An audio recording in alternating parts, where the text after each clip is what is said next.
my God, our computers and networks are under attack today.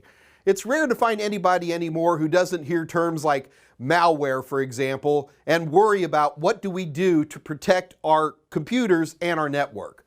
Now, we need to be careful here because the CompTIA A+ has a lot of questions about security, but they're going to be concentrating on your ability as a technician to protect either a single machine or a small office, home office network. So let's go ahead and take a moment and let's get Zen-like about how do we look at our security environment. To do that, we need to draw some circles. Here is an individual system. This could be my system at home. This could be my office computer. This could be my smartphone. I don't care what it is. But from a security standpoint, the first thing we do is we think about putting a nice little circle, a little shell around this thing of protection. So we're going to call this host-based security. And this is a big part of the A+. But the A+ takes it a little bit further than that. In particular, we're going to draw another circle. And now this circle is going to be our network. So this will be our router, if we've got any switches. This is going to be other computers, which will also have their own circle around them. But when we look at the entire network as an entity, we draw one big circle around everybody. Now, we can even take this a step further and draw one more circle. Now, this circle is what we're going to call physical security. So when I say physical security, I'm talking about locks on doors, I'm talking about security guards, I'm talking about things that keep people from physically getting to this network or individual hosts. Thinking about our IT infrastructure, there you go, Mr. Security Person, in terms of shells like this, makes it easier for us to organize defenses against threats. So let's go ahead and start talking about threats right now. The first threat I want to talk about is called man in the middle. Now, when I say man in the middle, we're talking about something that is between me as a sender and someone else as a receiver, someone who stands between me as a server and a client. It doesn't mean just one type of attack. Emails have man in the middle. Wireless has man in the middle. They all have these types of attacks. Let's talk about this for a sec. Here's a server serving something. It might be an email server. It might be a web server.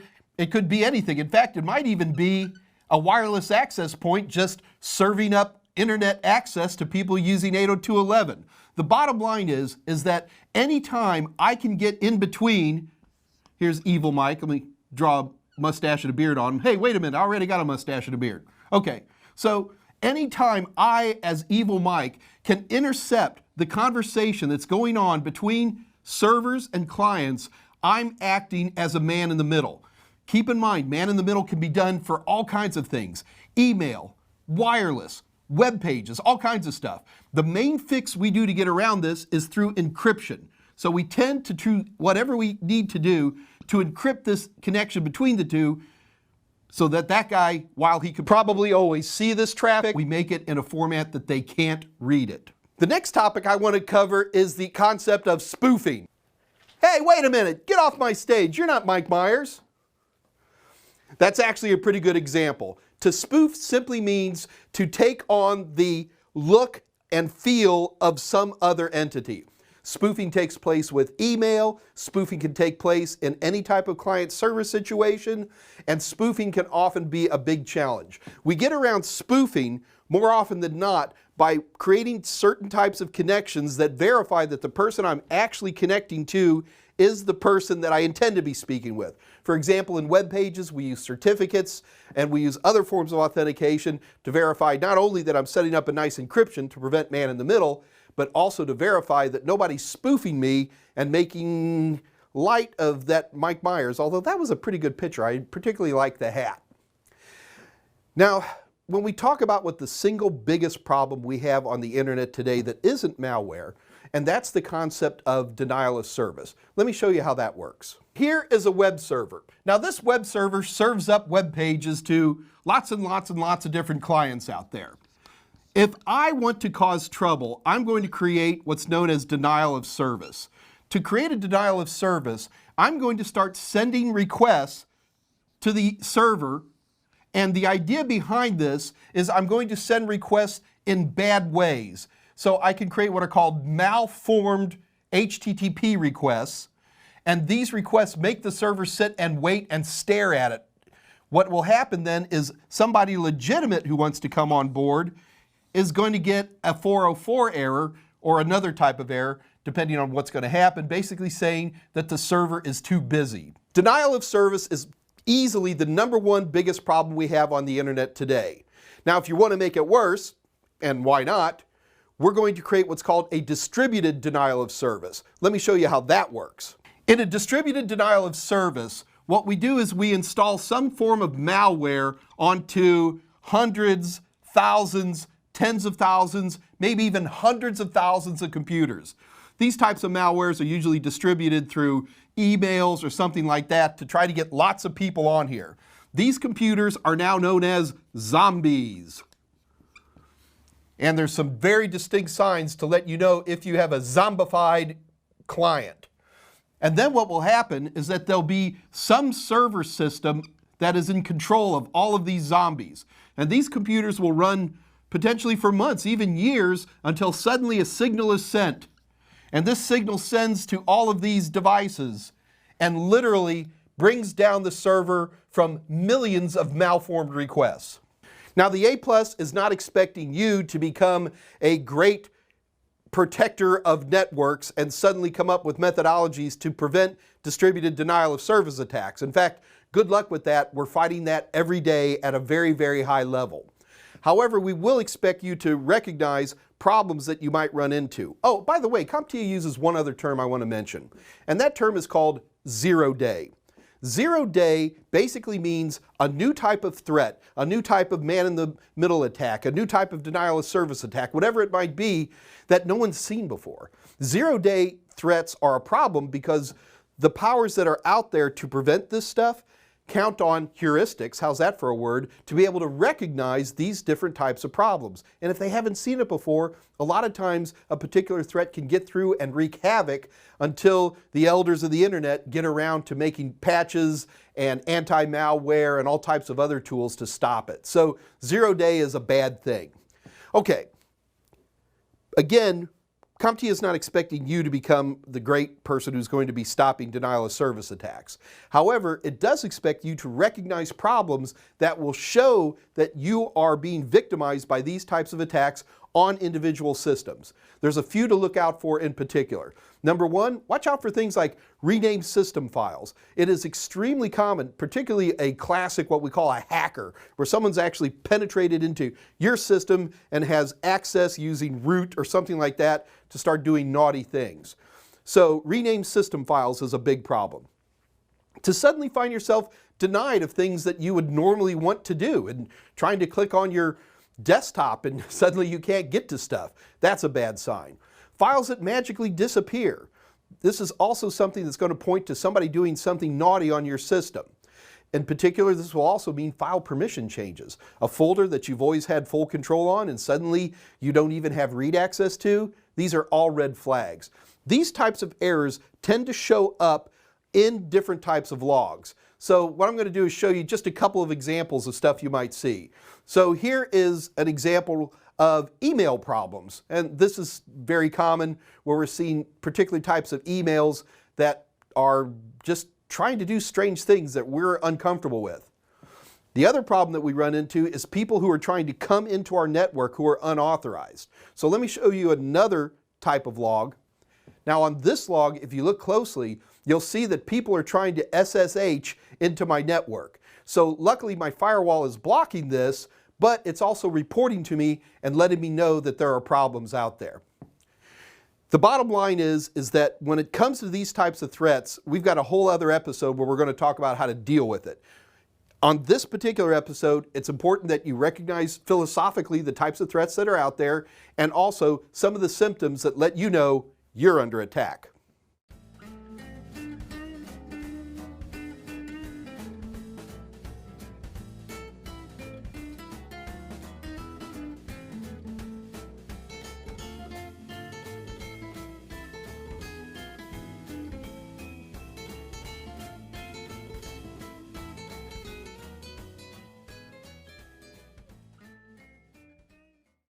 Years ago, I had this buddy who had set up a web server that he was convinced was totally unhackable. And he's like, Mike, I'll pay you X number of dollars, well, it was a lot, if you can get to this computer.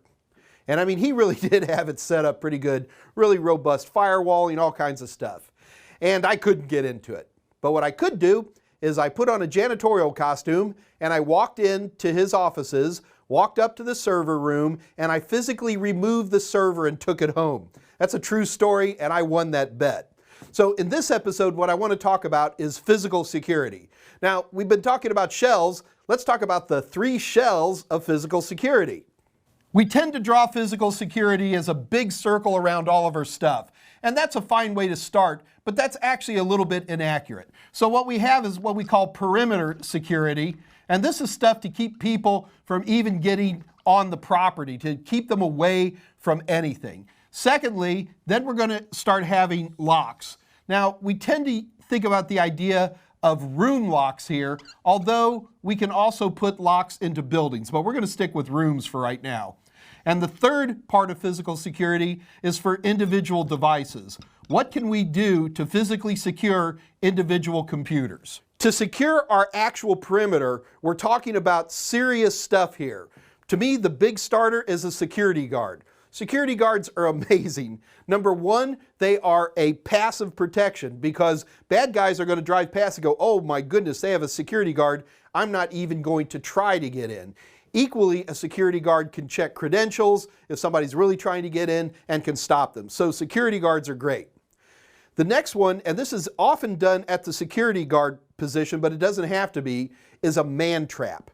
Now, a man trap is simply a 2-door scenario where somebody walks into a scenario, they close that door, and for a few moments, they are completely isolated within the man trap. Usually within the man trap, this is where credentials are checked, things are verified, there's probably a camera talking to the person, and then once that person is verified as being okay, we then go ahead and open the door and let them into the actual protected area itself. The next big one, and this is where we start coming down to really the rooms, although I can also say buildings work as well here, and that is the idea of locking doors. So traditionally, just simply locking a door is a great start. However, a locked door can have some problems. Number one, you're going to need a key. So how that key manifests can be a challenge. Also, we usually would like to have some kind of entry control roster, something where people sign in at the door. However, it's pretty hard to get people to sign in, or people can spoof people's names and stuff like that. So entry control rosters are rarely pieces of paper on the side of a door anymore, although I could name a certain 3-letter U.S. federal agency that still does that at some locations. I ain't saying nothing. Okay. So what we do instead for door locks is we tend to look for something a little bit more aggressive.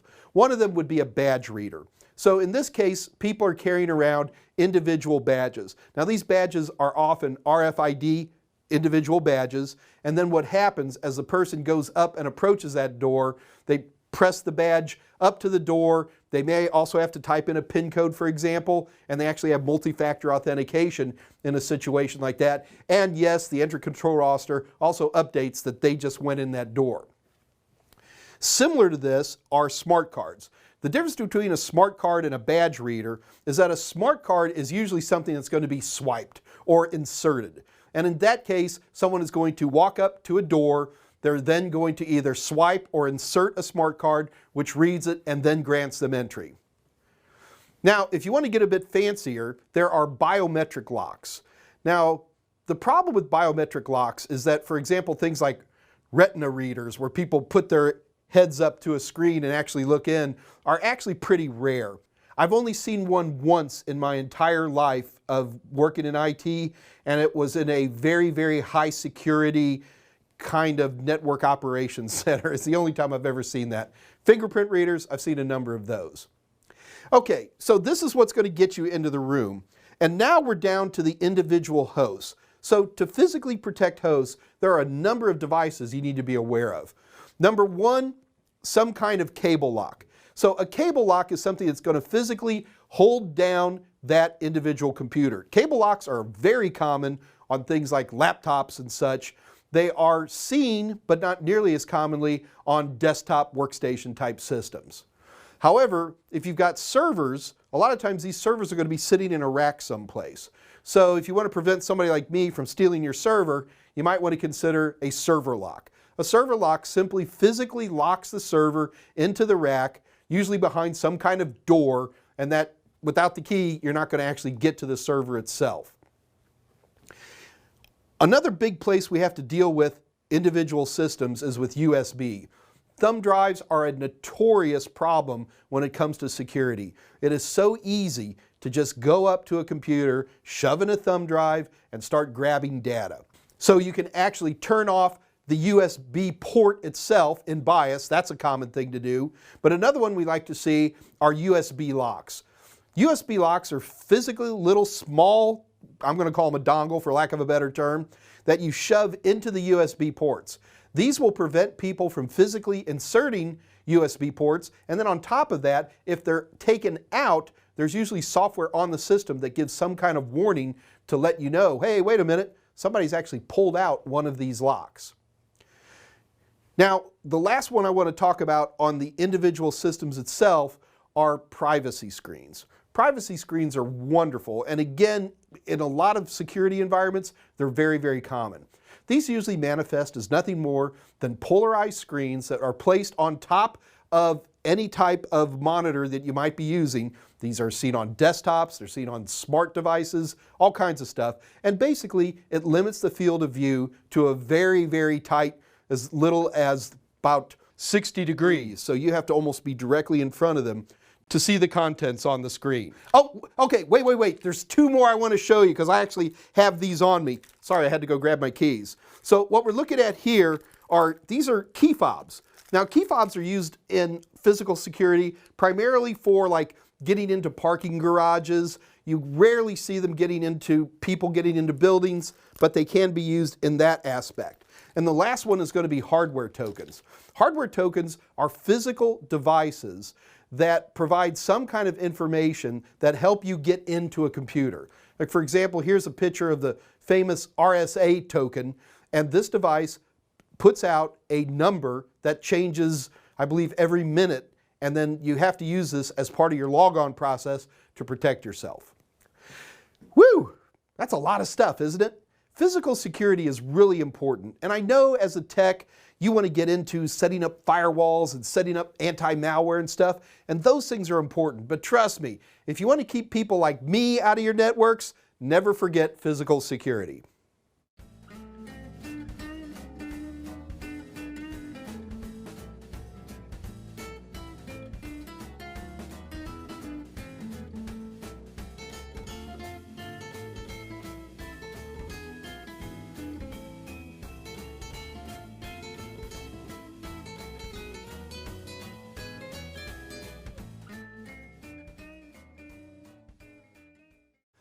Okay, so I'm going to show you how to crack passwords, at least how they do it in the movies. You ready? Here we go.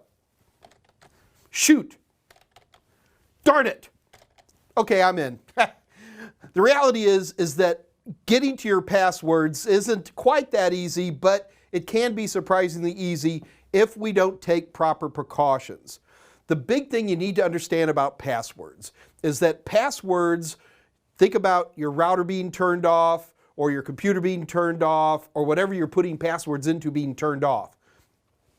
When that thing is turned off, those passwords have to be stored somewhere on its mass storage, and they are. And they're usually stored as some kind of encrypted file. Now, the encryption can be very different, and the idea is we use something called a hash. A hash is a one-way value. It's not really an encryption, it's kind of like a remainder, but it's a very fixed length, and it varies tremendously no matter what you put in. So let me give you an idea of how hashes work. By the way, take my Security Plus if you really want to get into hashes. So what I'm going to do here is I'm going to type in an arbitrary, really simple password called Mike, and I'm going to generate these hash things. Now if you'll take a look, this is NT List Manager. These are actually different kinds of Microsoft Windows hashes that are stored on a Windows system. These are a little bit older fashioned, but they can still be used sometimes. So you'll see that this hash goes to right about here. Now watch this. I'm going to change this to something far more complicated and messy, and now I generate the hash. And you'll see it's always exactly the same length. So that's really, really important. So the important thing is that hashes are always the same length. Now, I want you to think about this for a minute. When you create a password on, like, say, your router, all right? When you create that password, the password itself isn't saved. The router will make one of these hashes. So the next time you log into the router, you're going to type in your password. It will then hash it and compare the hash to what you just generated. And if it matches, well, you're in. Get the idea? This is how passwords get hacked. The way they get hacked is because hashes are always kind of fixed. No matter what computer I go to, if they're all using the same type of hash, if I type in Mike and hash it, I'm going to get the same value every time. So what people have been doing over decades now is generating lists of all the different possible hashes. Like they'll type Mike and make a hash. Then they'll type capital M-I-K-E, then they'll make a hash. Then they'll type capital M-I-K-E-1 and make a hash, where there are literally billions of pre-created hashes. So what people will do is they'll go through these huge hash lists and they'll take some password, hash it, and then compare it, and once they find it, they've cracked it. You get the idea? So I don't have to know what your password is, I just need access to your hash. The number one way people crack passwords is they go into a system, they know where these hashes are located, they copy them, they bring them back to their computer at the convenience of their time, and they run some kind of program to crack that value. Get the idea? So if we're going to crack these values, there's a lot of different ways to do it. Number one, we can do what's called brute force. Now, passwords are going to have a certain length, a certain complexity, and things like that. And once you generate a hash for that, you can just go ahead and try every possible combination of all these different hashes until you get to the password. Brute force can take forever, but it really depends on the length. So let me show you a website that kind of helps us wrap our head around this. So here's a fun little website that's called How Secure Is My Password? So I'm going to type in Mike, M-I-K-E, and my password would be cracked instantly. That gives you an idea of how easily these brute forces can work. Now let me do something like M-I-K-E-1, instantly. Really? Okay, now I'm going to make it hard. So I'm going to type in one of my passwords and I'm going to tell you what it is. 4 weeks. I just typed in a password that was 8 characters long, upper and lowercase, numbers, and also using things like asterisks and pound signs and exclamation marks and question marks, that kind of stuff. And it would take about 4 weeks on average. Now keep in mind, what they're talking about here is what's known as brute force. It literally tries every possible combination for a given length and then tries to crack it. Brute force is rarely done anymore, mainly because nobody needs to. As long as I can get to the hash files on your router or on your Windows system or whatever it is, your Linux box, and can copy them and put them on my computer at the comfort of my house, first of all, I can run all day long. People don't go into some website and start typing in arbitrary passwords. That isn't done anymore. We find those hashes, we copy them, we bring them down to the safety and comfort of our computer, then we go through, crack them, and then we go back to your website or your router or your Windows system and type it in, and we really are in. Okay. The problem with brute force is it takes forever, even on super powerful computers. So what we do instead is we use what are called dictionary attacks. A dictionary attack is nothing more than a list of known types of passwords that people use. And they usually have English-sounding words in it. So I will have this big list of hashes that are for things like Mike, Mike1, password, password123, capital PASSWORD123. You get the idea?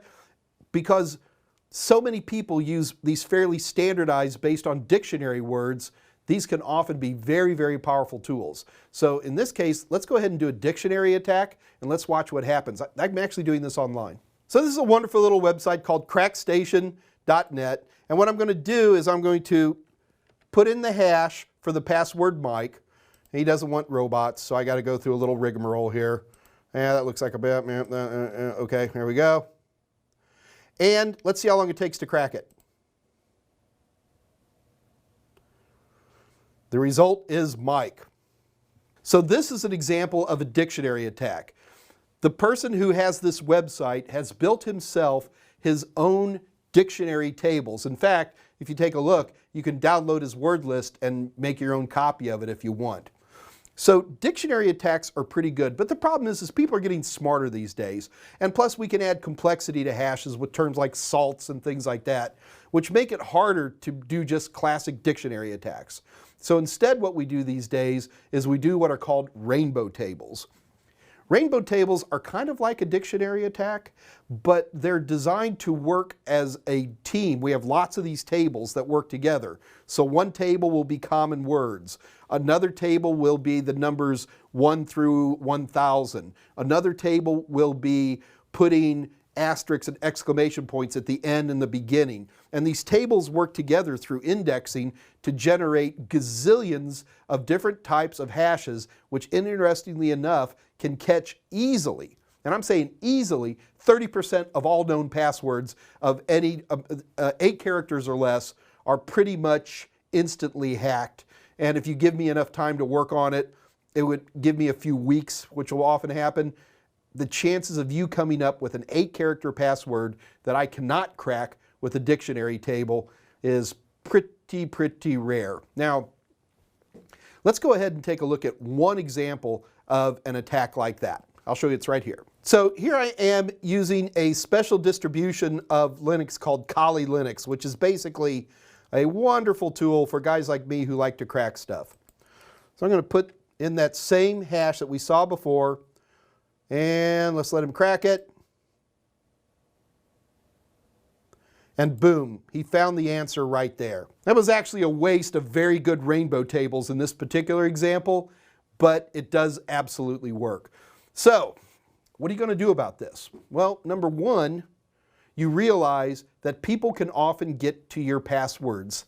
Now, not on individual Windows systems, but for example, your home routers and stuff like that, you need to accept the fact that people can often get in there. So what we need to do more than anything else is concentrate on some password best practices. Number one, strong passwords. Now, according to the A+, what they want you to do is always use upper and lowercase numbers and then extra characters like exclamation points and number signs and question marks and things like that. So if you had a question on the A+, find the most complex password and you're probably right. Now, Mike Myers is going to tell you something different. Long passwords. You can do things like, now is the time for all good men to come to the aid of their country. Well, don't do exactly that because they've got that in a rainbow table. But really long passwords. As long as a password as can be put into whatever you're using is always going to be your best bet. Forget the numbers and forget the upper lower and forget the pound signs and question marks. What you want to create is called entropy. And the bigger they are, the harder it is. There are bazillions of rainbow tables out there for 8-character, 10-character, 12-character. There are almost none out there for 20-character, 24-character. So if you want to stop bad guys cold, long passwords using phrases that are easy for you to remember. Don't use a famous phrase. Use something, I don't know, I think my dog has the best spots ever, or something like that, and no one's going to be able to crack it. It's extremely strong. Okay, the other one is password expiration. CompTIA says the best thing you can do is make passwords that expire after 30 days or 90 days. Okay, say that for the exam, but the reality is that if you are in an organization that has you change the password every 30 days, what you've now created is an administrative nightmare of people forgetting their passwords, taping their passwords on their monitors, and doing anything to get around it. In fact, they'll start doing things like the 3rd character of their password will be the month that they're made to change it. Things like that that become wildly predictable. If you're going to do password expiration, and again for the exam say password expiration is a great thing, that's fine, but every 6 months or so is a really good idea. If you really want to protect things, number one, use screensavers. Screensavers are absolutely amazing. First of all, a screensaver, and not only do you use a screensaver, but when they log back in, force them to go ahead and re-enter their password. The bigger problem we have with systems more than anything else is they're left in the open for anybody to get to, and I can just sit down at a system and you're at lunch, that's all the time I need with my little USB, and I've got your password files. I go home and I crack them at my own convenience. This is also true for mobile devices. Use the lock screen. Lock screens are absolutely critical. One of the things I love about Apple devices these days is they require much longer pins than most Androids. With Androids today, you can still get away with 4-digit pins. Hopefully this will change in the lifespan of this particular video, but with iOS devices, they require much longer pins. That is a very, very smart idea. On individual desktop systems, always remember that you can go into your UEFI and you can set both an administrator and user passwords. Administrator and user passwords are extremely difficult. This is one of the few places where it's very, very hard for a hacker to actually get to your password files because they're on firmware and it's almost impossible for me to get to them. And in general, remember, use passwords everywhere. If you have something that will use a password, use it. There's a lot of things out there. In fact, you can set up Microsoft Windows. When you install Microsoft Windows, you can set it up. It says, I don't need to enter a password. You can set up a Linux system. So every time you fire the computer up, you don't need a password. I think that this is a terrible idea, and I strongly recommend against it. Last, don't forget about multi-factor authentication. If you have something that provides multi-factor, use it. Username and passwords are great, but if you've got some kind of biometric, if you've got some kind of smart card, if you've got a callback where it sends you a text, give you some other option to allow you to let guys like me who can get to your password files be stopped cold.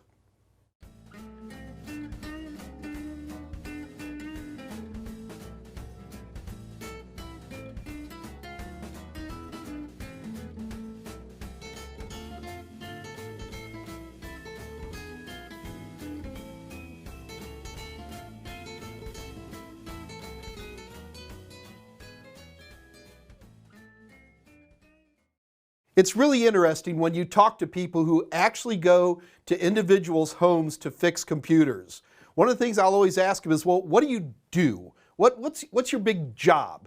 And for most people who are the first line repair techs for individuals, the biggest job they have is anti-malware, getting rid of malware.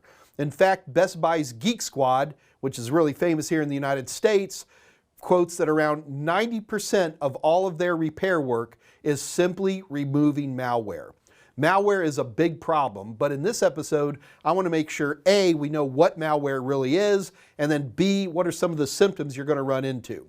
Now, the CompTIA A+ does, in my opinion, a rather strange job of throwing together a lot of anti-malware issues into a big glob, so I'm going to organize this a little bit. Number one, I want to talk about how malware works. Then number two, I'm going to talk about what malware does, and then next I want to talk about symptoms. So first of all, let's talk about some thrown around terms and get this organized. First of all is the term virus. Virus is a very, very old term. And back in the old days, the first generation of malware, and I'm talking before the internet here, kids, what you would do is somebody would put some type of virus on a floppy disk. This is the storage of your forefathers, don't worry. And we would pass it around from system to system, and a virus had two jobs. Number one, its job was to replicate, to make copies of itself. It would put itself into RAM, and then somebody threw in a floppy disk, it would make a copy of itself on every floppy it could. The second thing that it would do is activate. By activation, it would actually do something. Some of the first actual viruses out there really didn't cause any damage at all. They would do things like all of a sudden all the letters on your screen would start to fall like snow or something like that, but they didn't really cause any damage. That quickly changed. Most of the time with a virus, when it activated, it would actually do things like erase the boot sector of your hard drive or something cruel like that. It didn't take long that once the internet kicked in, that the idea of replication changed a lot. So we began to hear the word worm. Worm were the first generation of malware that would actually use networking to replicate themselves. Now, how they replicated themselves varied tremendously. Sometimes they would hook themselves into email. Sometimes they would actually do a net view and see what other computers were out there and just connect to them. But if we were to talk about malware today, pretty much all malware is a worm, because pretty much all malware uses the internet one way or another to perform that replication. Now, separate from this is something called a Trojan. A Trojan is a program that, first of all, it doesn't replicate. A Trojan, well, it replicates itself by people not knowing what it is. So we might have some game that people are passing around. Hey, here's this cool game. Try this game. And you install the game, and you actually do have a game. Fun game, whatever it is, but it's also zombifying your computer so that later somebody can use it for a distributed denial of service attack. So anytime you run something, but you're running it on purpose, it's not sneaking itself in. That's the big difference with a Trojan. Then you're talking about a Trojan. So replication by the ignorance of users and activation simply by installing the program. The last one is called a rootkit. Now, a rootkit is a type of program that seats itself within the boot sector of your drives and tries to hide itself from the operating system itself. Rootkits were pretty nefarious years ago, but today we've learned to look in that place, and all anti-malware will actually look for a rootkit. So the concept of rootkit, I guess historically it's a good thing to know, but all anti-malware tools now know how to look there, so it used to be a sneaky place, isn't a sneaky place anymore. Okay, so we've got these different ways that malware gets around. So what are some of the common problems we run into today? Well, one of the big ones is called ransomware. Ransomware is a nefarious issue right now. For example, a lot of times people suddenly think that they have some kind of virus on their computer, so they'll go online and they're going to start typing in free antivirus, and 1,000 websites will show up, and I assure you that the vast majority of those are evil, and they're installing rogue antiviruses, and they'll purport to be able to run the antivirus on your system. And then what they're really doing is they, in and of themselves, are a virus. And one of the big signs we see is ransomware. And suddenly you'll get this nasty little pop-up. I got an example of one right here. So you get this pop-up that shows up and basically says, you need to call this number or you're never going to get your system unlocked. And you call that number, the nicest people you ever met, they'll take your credit card over the phone, and they actually will unlock your system. And, then they move on to the next victim. Ransomware is probably the biggest problem in terms of malware these days, second to botnets with zombified computers. So speaking of botnets, a botnet is nothing more than a bunch of zombified computers that are already under the control of somebody else. Keep in mind that just because your computer's zombified, it's not walking around looking for brains, it's running great. You're able to get onto the internet and you can open up your Word documents and play your games because it's waiting. Because what's happening is somebody in some other country usually is then going to different websites and saying, if you don't pay up, we're going to give you a denial of service attack that you'll never forget. And that's how they get their money. And then if they don't pay up, then one day, usually in the middle of the night or something like that, your computer runs a little bit slower because it's one of 100,000 computers that are all attacking this website. So you're just helping the bad guys in those situations. You don't know you're doing it, but you are. Another big nefarious problem are keyloggers. A keylogger is doing nothing more than recording every keystroke you make. Keyloggers are tricky because the way they work requires them to be kind of visible. So a lot of times what a keylogger will do is they'll try to hide itself as a well-known program or something like that. So if you've got a well-known service, for example, it will try to pretend to be a well-known service, and then all of a sudden what's happening is every button you press is being recorded and then sent to somebody else. You want to talk about an easy way to get people's passwords? Just record their keystrokes. It's so easy. The last one, and this is kind of a gray area, is the concept of spyware. Spyware simply means a piece of malware that's spying on your system. Now, we could get into semantics here, and I might start arguing with you that I would say 40% of the websites out there today are spyware, and just about anything that Google offers, I might argue, is spyware. At least Google is honest about it and tells you up front that they're grabbing this type of information, and it's not personalized, there's generic information. But the idea behind more nefarious spyware is that it's trying to grab very specific things that you do. In the old days, a spyware would manifest as you would type You like ilikeflowers.com because you want to send somebody you care for a bouquet of flowers, and then suddenly some pop-up comes up saying, ooh, this other website that sells flowers.com is offering 40% off. And then all of a sudden you're like, wow. And so it's using the information that you're doing to do something else. Now, is that good or bad? Not going to get into an argument on that. But spyware is watching what you're doing and helping somebody do something that may or may not be nefarious. Okay, now that we've got these organized, let's talk about symptoms. This is a big issue. Now, us as techs, hopefully you know a lot of this stuff already. But for me, this is something that I teach my users about all the time, how to watch out for malware. Working along on a website and suddenly you get pop-ups. I find that funny today because so many websites now will put a pop-up intentionally. I know a couple of websites that I control myself that do that, and that's not a true pop-up. A pop-up is going to manifest as a separate window. So it can pop up or it can pop under, where it suddenly appears underneath, and then you might have a question mark. Keep in mind that good websites can also do pop-ups. Just because you're getting a pop-up, that doesn't necessarily mean you're on a bad website. It just means that sometimes they do pop-ups. However, for the exam, pop-ups are a sign of malware.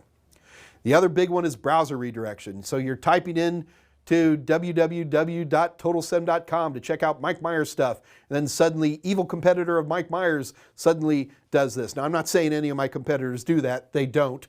They better not. But anytime you see a redirection like that, especially when you type in something and then you find yourself in a different website, and if you actually looked at the URL you're on, there's a slight change. So instead of saying eBay, it says eBoy or something like that. No offense to whoever owns eBoy. Another big one are security alerts. All operating systems today have pop-ups. Now, I mean a pop-up within your operating system. You want this, that are going to say there is some kind of problem.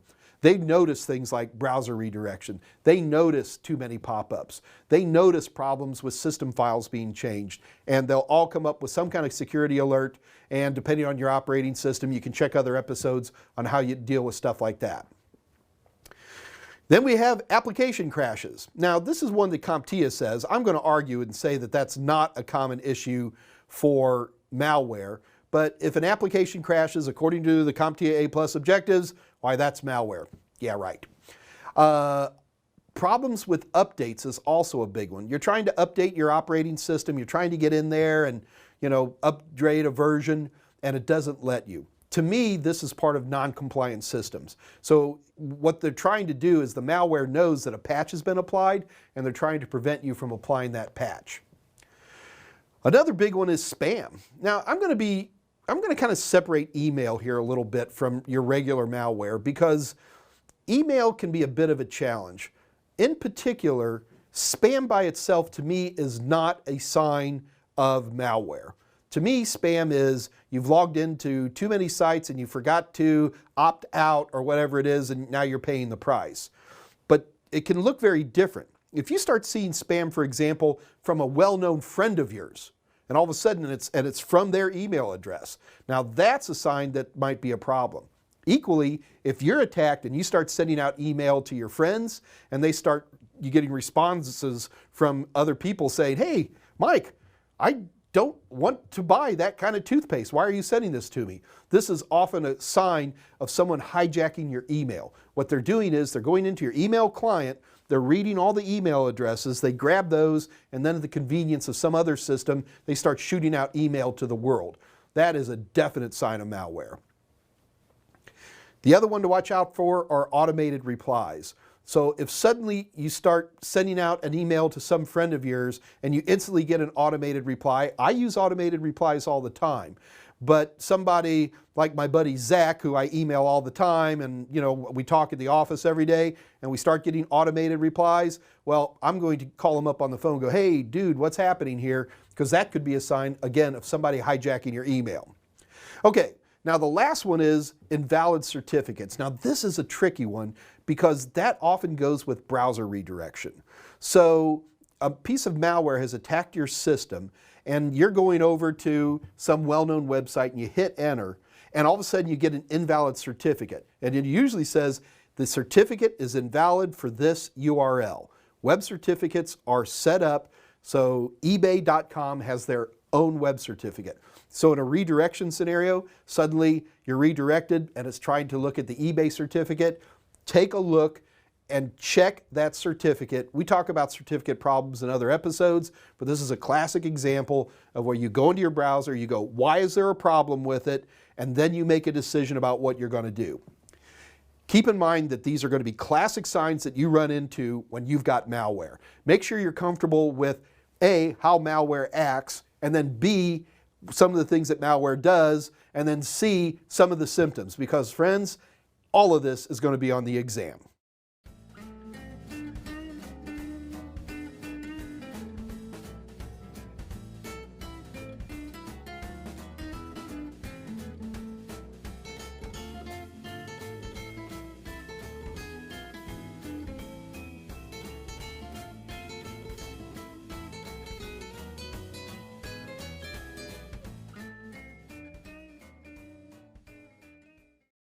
If you want to look like a hero, it's important to be good at dealing with malware. It's what we do all the time on our systems, and you should be comfortable with some processes.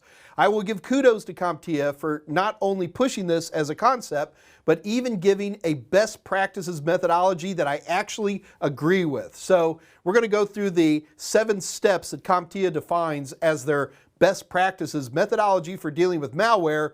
But first, let's get some terminology down pat.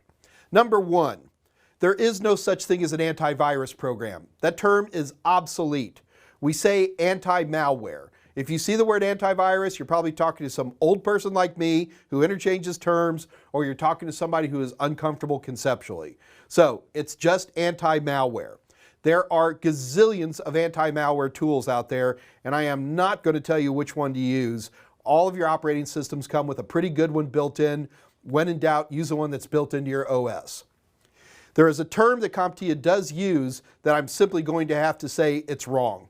CompTIA uses the term recovery console when they talk about the idea of anti-malware tools. Recovery console is an ancient program that was used on an operating system called Windows XP, which is not even on the exams anymore. CompTIA, fix your objectives. The big thing you want to do before anything else is you want to set up good backup and restore methodologies. If you get hit with some kind of malware, you can always bail out and recover from a backup. You can't count on anti-malware tools to always clean your system 100% of the time. The other big one is user education. Teach users what to look for in terms of malware symptoms. They need to be able to see this stuff and recognize it, and they can either run an anti-malware scan themselves or at least call you on the phone and let you know what's happening. The other big one are software firewalls. Make sure that the host firewall, which CompTIA calls a software firewall, is running on your individual systems. Pretty much all malware likes to phone home these days, and there's nothing better than a host firewall to block these guys from trying to call out. The last one is secure DNS.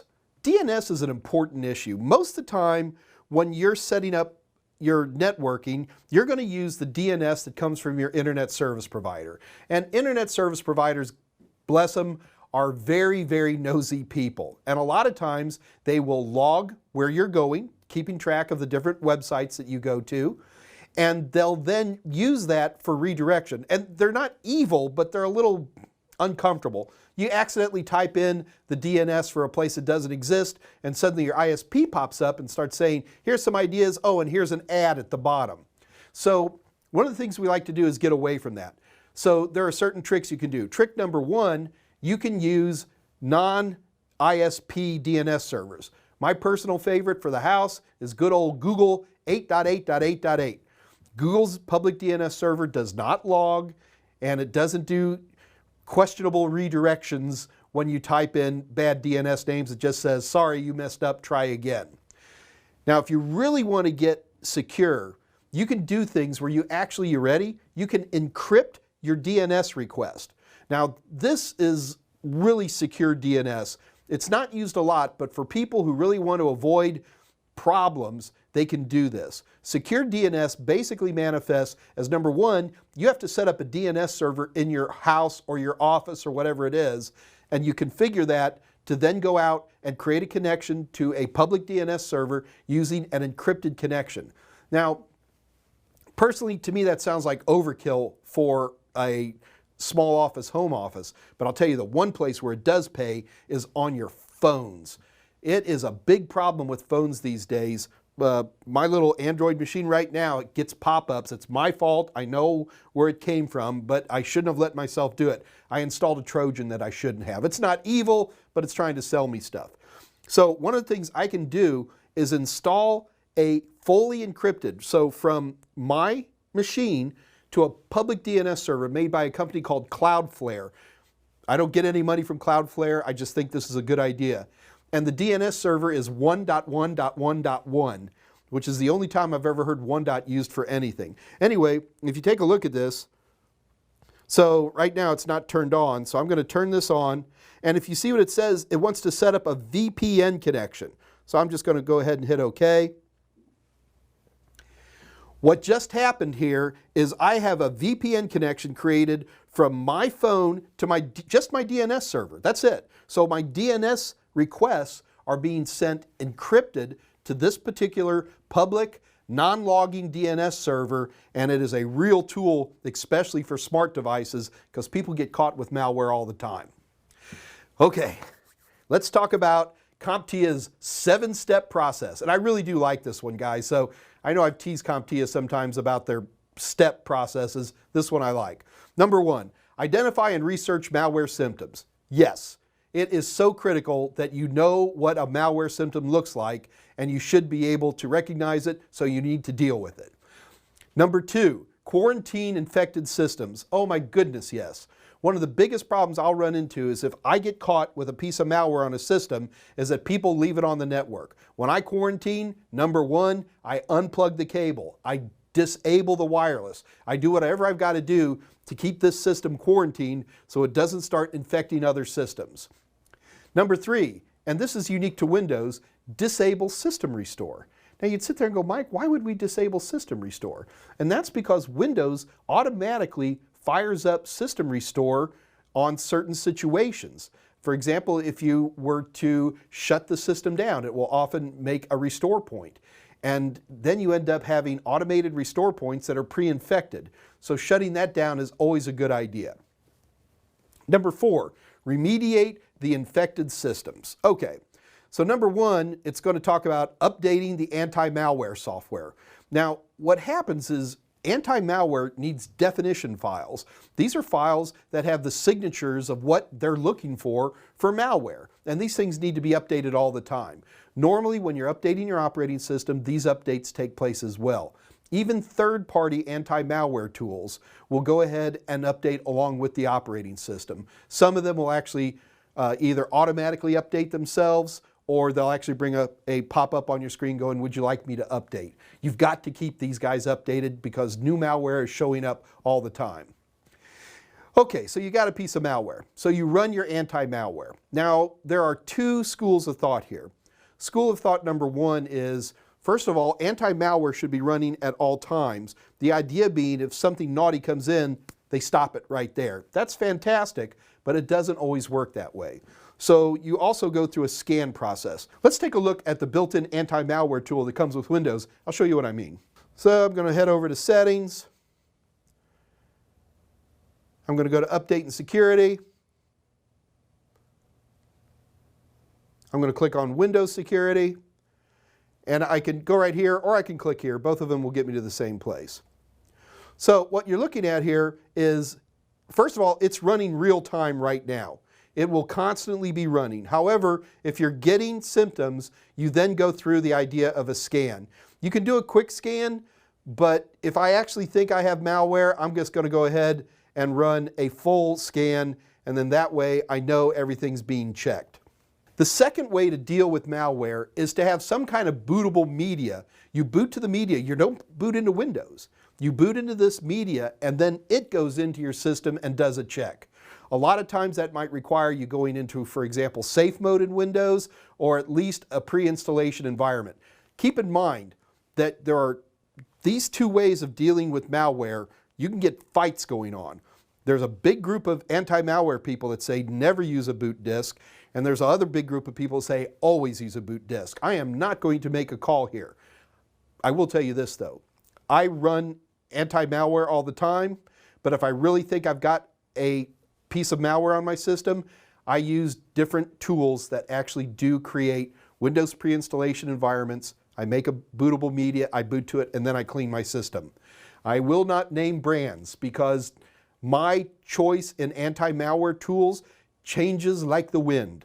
And it's always a big deal for me. Which one does Mike Myers like? I like them all at one time or another. So I'm not going to tell you which one to use. If you just want to use the built-in one that comes with your operating system, go for it. If you're the type of person who doesn't like to use boot media, go for it. There's a lot of people who agree with you. Or if you're a little bit old-fashioned like me and I think I got malware, I'm going to boot off something else and clean my system. Personal choice, we'll leave it there. The other thing is that you have to schedule scans. I make a point to scan my system usually about once a week, usually at like 3 o'clock in the morning. Use your task scheduler to set that up if it isn't already pre-set up, and go ahead and run your system about every week. Zero-day malware can be absolutely a pain, and a good scan every now and then, an update comes along, the scan catches it, and you don't get anything but a log file that says, I found something and I cleaned it up. Then you want to go ahead and, if you're on a Windows system, you want to go ahead, after you've done this, turn your system restore back on and immediately make a new system restore point. Now that's all CompTIA says, but I'm going to add something. I'm going to say you probably want to delete the previous week, if not the previous month's worth of restore points, because there's a good chance that they have malware in them. So just go into System Restore, look at all your restore points, delete all the old ones, just keep the one you just made, because now you know your system's clean. And the last one, and this is always the biggest and most important one there is, educate your users. Make sure that they understand the symptoms of malware. At the very least, they can run their own scan, which is awful helpful, or if not, they know who to call, you.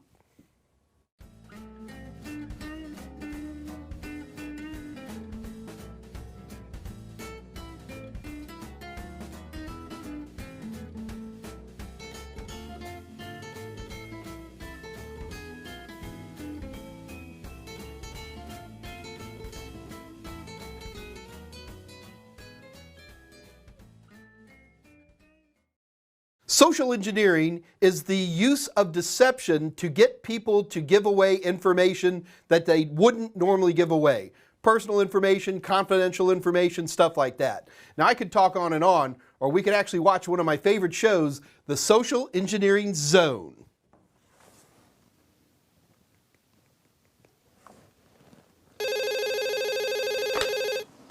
Hello, this is Utilitech. Dwight speaking. Hi Dwight, this is Jim from the IT department. We're doing a company-wide password reset, so we need to get everyone's old password in order to reset them. You'll get a password reset notification when you log in tomorrow. Sure thing, Jim. My old password is Bears Beats Battlestar Galactica. That's all lowercase with no spaces. Thanks a bunch, Dwight. We'll get that changed right away. Bears. Beats. A man tells his password to his company's IT department. Seems harmless enough. They say that a trusting nature is a virtue, but they also say that a sucker's born every minute. We'd all like to think that pale hackers typing away in dank basements pose the greatest threat to our networks. It's an evil we can understand, a threat that feels contained. But we live in a world where evildoers prey on our virtues, turning them against us. Telephone scams like the one you just witnessed, or phishing attacks using email, pervert our willingness to be agreeable and trusting. Malicious elements pretend to be trusted authorities in the hopes that users will willingly hand over precious passwords. And users do. It turns out that we are the greatest threat to our networks. It's just the sort of twist you'd expect in the social engineering zone.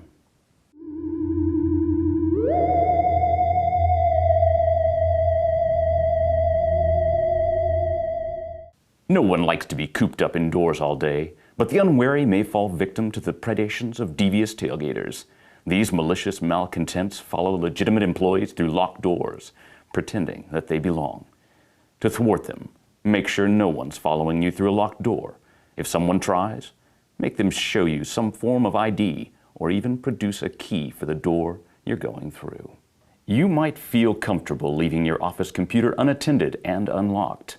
After all, your coworkers are trustworthy, aren't they?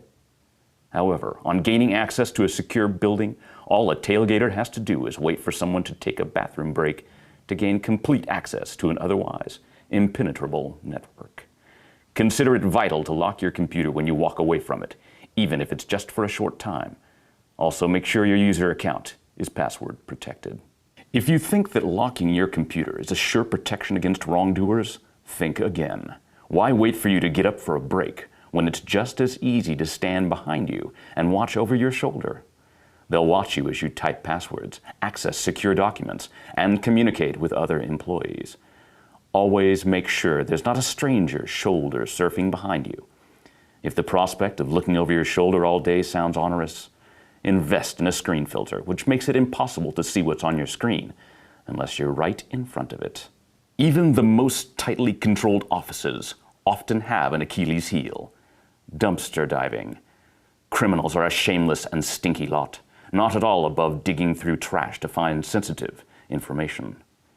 Companies have toppled, individuals have had identity stolen, all by being careless with their refuse. Make sure to shred any trash that you don't want prying eyes to see. After all, one man's trash is another man's treasure. We often find it comforting to ignore the dangers that surround us on all sides. The world we live in, however, will brook no such fictions. The unaware and the naive become victims of wily, ruthless criminals who forever stalk the social engineering zone.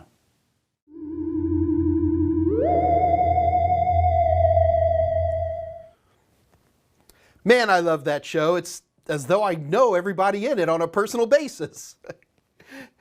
Anyway, there's a couple of things I'd like to add on that the social engineering zone may have glanced over a little bit. Number one, and the big one, is phishing. Phishing is certainly email, as described on the show. However, phishing could also be, for example, a website where you're at a coffee shop and suddenly it says, please enter your username and password for your bank account or something like that. So it's not just email. Websites are also a great example of phishing. And then there is spear phishing. With spear phishing, we're talking about primarily emails more than anything else that are addressed. Dear Mike Myers, this is your bank. We're having a problem with your account. Please either call this number and there's somebody evil is answering it, or please enter your username and password so that we can correct this. So make sure you're comfortable with the difference of spear phishing, which is directed towards a specific person, and phishing, which is just for anybody.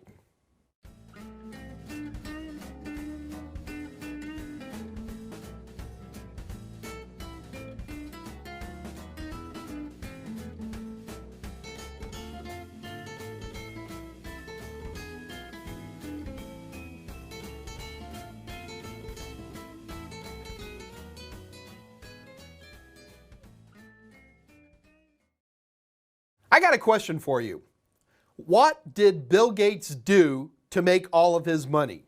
Now, a lot of people will say, well, he started Microsoft. Yeah, he did start Microsoft, but here's the bigger question. What did Microsoft do to start making so much money? The answer is simple. Bill Gates invented the concept of software licensing. Before Bill Gates came around, if you bought a computer, you could just grab any software you wanted. Software in and of itself had no value. And people copied stuff like crazy, and that was the common thing to do. If you bought a big mainframe computer, it came with the software and you just used the software. It wasn't until Bill Gates came along and posted a very famous ad in a very famous magazine saying, if you use my stuff, you have to give me money. Software was free. So in this episode, what I want to do is talk about the concept of licensing and the world that we live in today. Now, first of all, licensing shows up in a lot of different ways. Anybody who's ever installed any piece of software has probably run into the end user license agreement. These EULAs are very long and very complicated, but they usually specify some very specific things. Number one, they grant you a license. Don't confuse that with ownership. You don't own the software, you just have a license to use it for whatever the terms of the EULA define. So you're not the owner. So don't try to reverse engineer the software, stuff like that. Now, it also will define, for example, who the owner actually is. It will define how you can use that software and other things like that. So EULAs are extremely important. One place where licensing comes into play, but not directly, but more indirectly, is DRM, Digital Rights Management. DRM is the attempt, and a pretty good attempt, to protect the different types of copyright that are associated with audio and video, in particular movies more than anything else.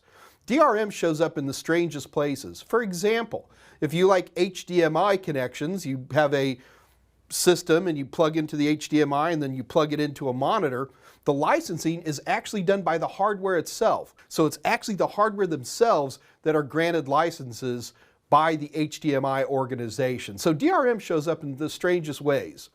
Now, when it comes to software though, we do have some very specific type of licenses. I mean, Bill Gates started this and we just kind of roll with it. The biggest single separation is the concept of open source versus a commercial or a proprietary license. What we're talking about here is that if somebody writes some code and then compiles it and turns it into an executable, if they put that out to the world as a commercial license, you cannot reverse engineer it, you can't change it, all you can do is use it within the specifications of the EULA. Microsoft, I'm talking to you. The other big option we have out there is open source licensing, and that's where the Linux people really kind of take over. Now keep in mind that Linux is a lot more than just Linux operating system. There's thousands, tens of thousands of programs that run on Linux that may be open source or may be commercial.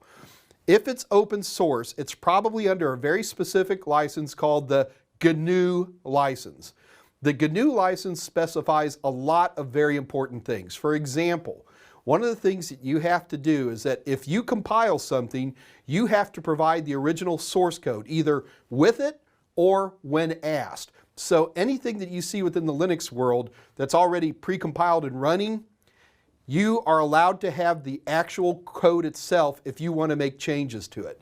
You also have attributions rules that basically say if I've taken a piece of software and done something to it, I have to attribute upon whose shoulders I have stood upon to be where I am, as they say. Now, don't always instantly assume that open source means free. Equally, don't instantly assume that commercial means you have to pay for it. There's no rule sets within either open source or commercial that say whether it's pay or not pay, although there will be some types of limitations. It's nothing wrong for me to create a piece of software and just give it away if I want to, but it could still be proprietary. I'm not going to give you the source code. Equally, I could have open source software, which technically I could sell either by having particular features within it that are commercial, or I can actually sell services with the open source. For example, Red Hat gives away a perfectly good free copy of Linux distro. It works great. However, if you want all of their online support, well, that's going to cost you money. Okay. Within the world of commercial licenses, we tend to break everything up even more. In particular, we have a personal license versus an enterprise license. A personal license usually means that we are licensed on a per-person basis. So for example, at your house, if you actually have a piece of software that you download and you have optical media and you install it, that license is for you personally. In an enterprise environment, you can do all kinds of amazing things, and Microsoft is a king at this. For example, one of the things we can do is I can have, say 20 copies of Microsoft Office licensed to my organization. Now, the trick is that I could license it to every individual computer, but not everybody's using Office all the time. And as long as I can guarantee that only 20 copies of Office are open at any given moment, I could have an office with 500 people in it. And Windows Server and other tools like that actually have licensing controls that allow that to take place. Unfortunately though, if you only buy 20 enterprise licenses and the 21st person tries to open Word, they're going to get an error screen. These types of licensing also work within the world of Windows itself. Microsoft Windows traditionally has always used a per processor licensing mechanism. It basically has always worked like this. Any workstation version of Windows, so we're talking Windows Home, Windows Pro, anything like that, can be used on any computer with up to 2 physical CPUs on it. Now, this has been around for decades, and it started to make challenges for Microsoft because we would have a system with a single CPU in it, but it would have 8 cores or 16 cores in it. And Microsoft began to realize that that could be a problem. So what will happen is that somebody might buy a copy of Windows and they have a computer that has two physical CPUs on it, but each one of those has 8 cores. It's like they have 16 CPUs. So there's always this challenge of working out what's the best deal. In general, if you're working with workstation versions of Windows, the rule set has always been you can have up to 2 physical CPUs on one motherboard. This is also true for server systems, except this is where the challenge comes into play. Server motherboards are not uncommon to have 2, even 4, even 8 physical CPUs with multiple cores in them. So you start running into these games where you have to go, okay, if I have a system that has 4 CPUs in it, and each one of those has 4 cores, that's 16, that can actually be a lot more expensive than simply buying a system with 2 CPUs of 8 cores each. Watch for questions like that, they'll actually catch you. This has become such a big deal that it wasn't that many years ago that Microsoft changed the rules for particularly their server versions of Windows. Today they use a per core licensing system. It's wonderfully complicated. Let me show it to you right here. What we're talking about here is wherever you see blue, that is a single license. So I've got one processor with 2 cores, then I'm going to use what they call the 8 core, which is their minimum. Then it can go up to a 16 core. So if I have 4 processors with 2 cores, I'm okay. If I have 4 processors with 6 cores, I'm okay. But if I have 4 processors and each one of those has 10 cores, you have to buy another license. So you may only have one computer, but you're buying multiple licenses for one computer. And heaven forbid that you begin installing Windows into virtual machines, because every time you install a virtual machine, that's used against your licensing as well. Every time I make a virtual machine and use a copy of Windows, I have to pay another license. So thanks, Microsoft, and consider Linux for your server needs.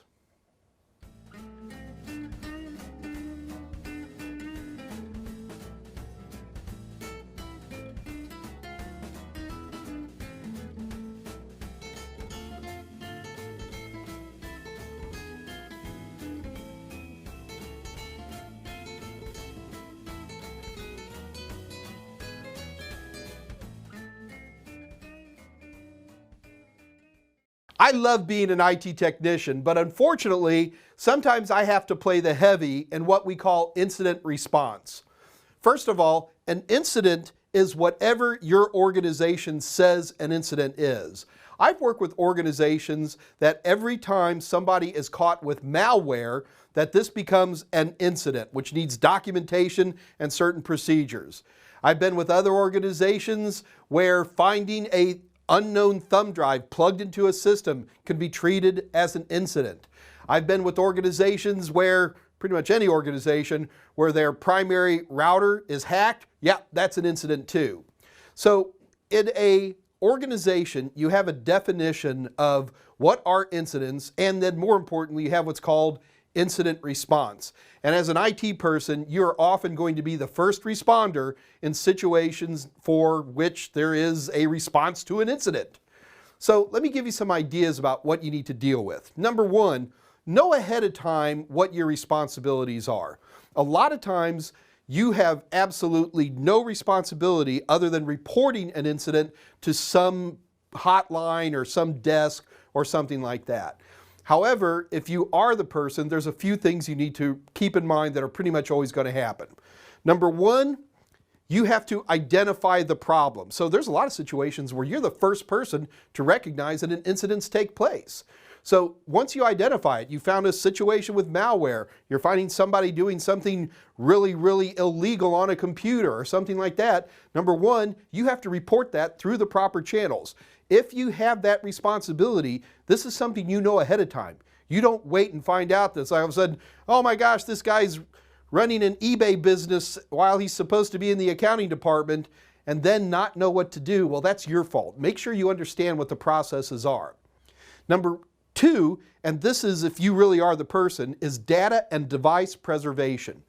In most cases, that means that you need to document the device that whatever took place is taking place on. You often need to quarantine that device, taking it offline, for example. And then there are also certain rules that are going to be organization specific. For example, in most organizations, they say never turn off the computer. Unplug it from the network, but leave it running. A lot of times for forensics people, that's very, very important that we keep the machine running. Also make sure that you document the surroundings. A lot of times you'll have an organization where it's going to say you need to be taking pictures of all around. You need to document not only the surroundings, but what other people might be around, other things you're observing like that. And again, that really has to deal with your organization. Then you have to deal with how are you going to handle this documentation. So in particular, if you're a first responder and somebody does something, you've been there, you're making some documentation talking about, they're currently running Microsoft Word and something happens and a change takes place, you have to be very specific, often using timestamps, employee serial numbers, things like that, to document documentation changes. I know, sometimes you have to document your documentation changes. That's documented. Okay. The other big issue that comes into play, and this is particularly when legal issues take place, is the concept of chain of custody. In particular, we're not so much talking about somebody just with a little malware now, but now we're talking about things that are hitting the world of legality. In this case, suddenly things like computers can become evidence. In that situation, and again, your organization is going to define how you're going to do this, is that you're going to have to keep track of this evidence. You might be the person who says, okay, well, in this type of situation, you actually take the computer, you turn it off, and you put it into the server room, and it's left on a particular table. Now all of a sudden, you're the person who's not holding a computer, you're holding evidence. So we have to be very careful about the chain of custody and documenting exactly what is done with this evidence. And it could be a computer, it could be anything, who knows. But how your organization wants to document this stuff, where it's gone to, what have you done with it, have you made any changes, all of these things can become incredibly important. And the bottom line is, I hope you never have to deal with incident response. Usually most organizations have very specific people that deal with this stuff, and you know what? Leave it to them.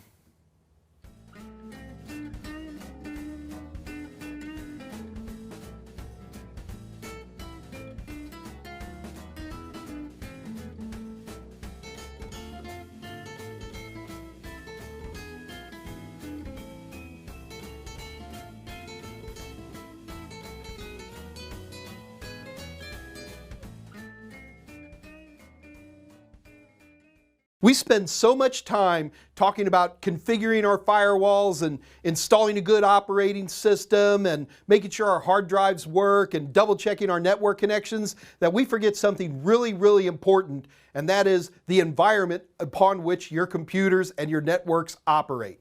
Now, when I'm talking about the environment, I'm talking about the room temperatures and how much dust there is and the quality of electricity and all that type of stuff. And I'm going to dump this all into this one episode that I'm calling environmental controls. So the first rule I want to talk about when it comes to environmental controls is make sure that you're compliant with your local government or federal government's regulations. There's going to be all kinds of regulations in terms of what are proper temperatures you can work at, what are acceptable humidities, things like that. Here in the United States, we live heavily on OSHA, which gives us a lot of guidance on this type of information. However, there can also be industry standards, there can also be best practices, there can also even be traditions that might be important for your environment. You want to put all this stuff together when you think about the environment for your computers. Now, the number one rule that works when it comes to computers is that if you're uncomfortable, your computer's probably uncomfortable too. So most of the time, keep that attitude in mind, and you'll definitely get through some seemingly complicated A+ questions, which are actually quite simple. Number one is that we're always dealing with stuff. When I say stuff, we're dealing with chemicals, and we're dealing with toner cartridges full of powder, and we're dealing with batteries that might explode, and we're dealing with things. So the first place we go to when we're dealing with something is called an MSDS, your Materials Safety Data Sheet. There is an MSDS on just about anything on Earth.